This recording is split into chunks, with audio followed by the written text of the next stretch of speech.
Hello everyone and welcome to Cinderful Gaming. In today's video we're going to take a look at and review the Hedonites of Slaanesh Spearhead Blades of the Lurid Dream for Warhammer Age of Sigmar. Today's video is sponsored by Easy Roller Dice, fantastic quality, easily legible dice that make your games quick and easy. Easy Roller Dice also sell other accessories for your dice like dice trays, cases, bags and cups as well. Use the code CinderfulGaming to get 20% off your next order and help support this store and the channel. Our formation in this has our general being a Shard Speaker of Slaanesh. We'll then have our units being a unit of 5 Blissbarb Archers with a Blissbarb Homunculus, and then another unit of 5 Blissbarb Archers as well, 5 Slickblade Seekers and 3 Slaangor Fiendbloods. For our battle trait, we have the Temptations of Slaanesh. You receive 6 temptation dice at the start of the battle round. Each time your opponent makes a failed hit roll, a failed wound roll, or a failed save roll, you can offer them a temptation dice. If they accept your offer, that roll is replaced with a 6. Rolls replaced in this way cannot be re-rolled or modified, and each time your opponent accepts your offer of a temptation dice, you gain D6 depravity points. Each time your opponent rejects your offer of a temptation, you'll inflict D3 mortal damage on the unit for which the roll was made. You cannot offer your opponent a temptation dice for the same enemy unit more than once per phase. At the end of the battle round, all remaining temptation dice are lost.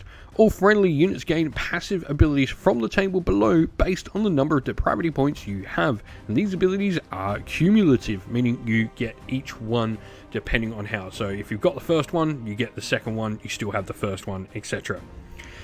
So you have 3 of these abilities. The first of these being Tantalizing Torment when you get a 12 plus depravity. This unit can use a run ability and charge later in the turn.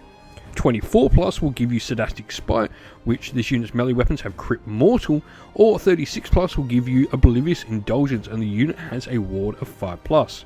This is pretty cool. Now it's going to be pretty hard to convince your opponent to take the depravity dice, but you know, keep offering them. Make sure you offer every single one every turn, because that is 63 mortal damage onto enemy units.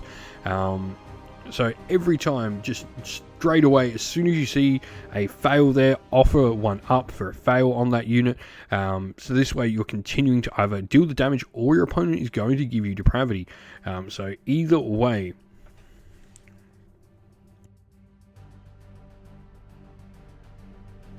Regiment ability wise, we've got 2 of these.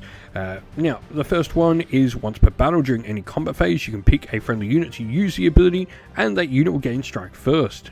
This is pretty cool, getting one of your units to get strikes first. Once per battle is, you know, iffy on it, but it could be a big swing. The other one is a once per turn during your movement phase ability, where you can pick a friendly unit to use the ability, and for the rest of the turn, that unit can use a retreat ability and still shoot and or charge. Now, it should be noted they still take the damage from the retreat, so that is going to be a thing, but being able to shoot and charge after you've retreated is nice. I do think that is more useful, as it frees up your units, and depending on what unit you're using it on, means maybe the mortals aren't going to matter as much depending on the unit.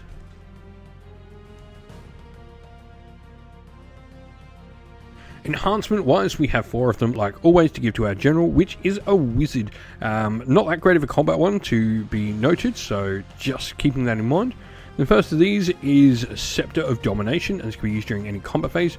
You roll a dice for each enemy unit in combat with your general. On a 5 plus, that unit being rolled for has strikes last. I mean, this just isn't good, considering we have, you know, a very frail wizard. If it's in combat, it's in trouble, and it's wanting to make sure that every single one of those 5 pluses is a 5 plus. We then have Twisted Mirror, which can be used once per turn during your shooting phase. You pick an enemy unit within 9 inches of your general. On a 4 plus, subtract 1 from save rolls for that unit until the start of your next turn. That's pretty decent, can be used every turn, can really help some of your units, and the fact it'll also help in the following combat phases after it's used. We then have Cacophonic Choir, which is a spell. This will inflict D3 mortal damage on each enemy unit, because you can make a cacophony roll of D6 within 6 inches of your general. Each unit's taking that D3 mortal damage. Yeah, it's iffy. Once again, it's really short range. I don't think it's the best one for your general. Pendant of Slaanesh is just heal D3 on your general. Not bad, but for me, Twisted Mirror is just going to be the one all the way.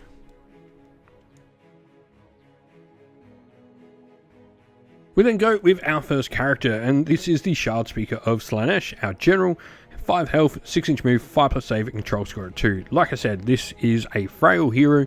You're not wanting to get it in combat, so that's why I think things like Cacophonic Quiet and Scepter of Domination, and even Pendant of Slaanesh, if this thing's getting hit, it's probably dying, aren't any good. Melee weapon is your standard wizard profile, but you also have the Visions of Damnation, a spell where you can actually get yourself some extra depravity.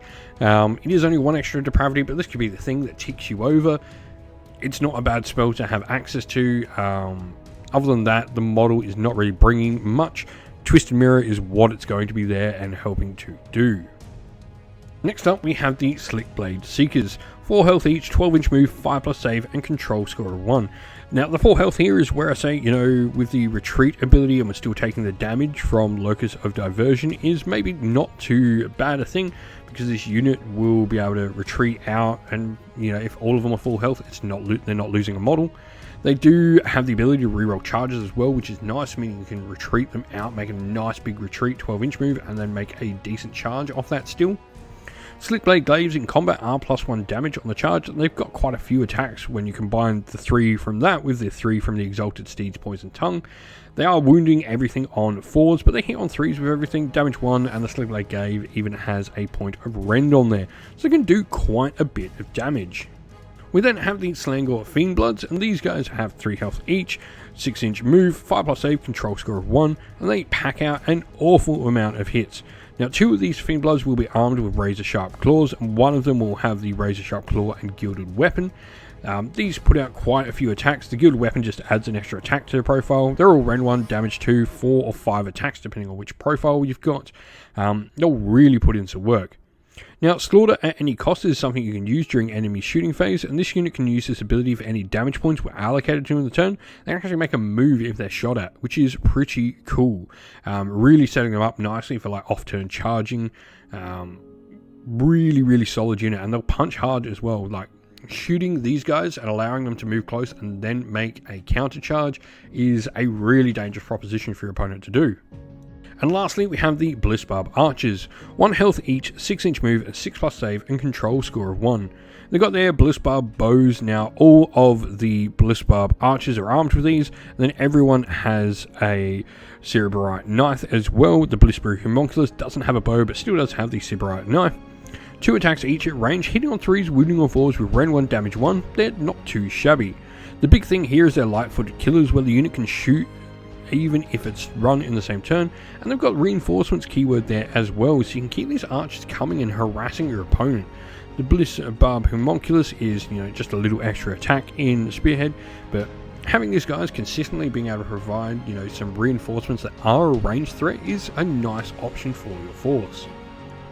We hope this video was helpful in getting you started with Warhammer Age of Sigmar Spearhead, and that it was able to give you some ideas and inspiration to start your own force in the game. If you have any other questions at all, please comment them down below. And while you're there, don't forget to drop a like, subscribe, and join our Discord server to check out all of our future Warhammer Age of Sigmar content.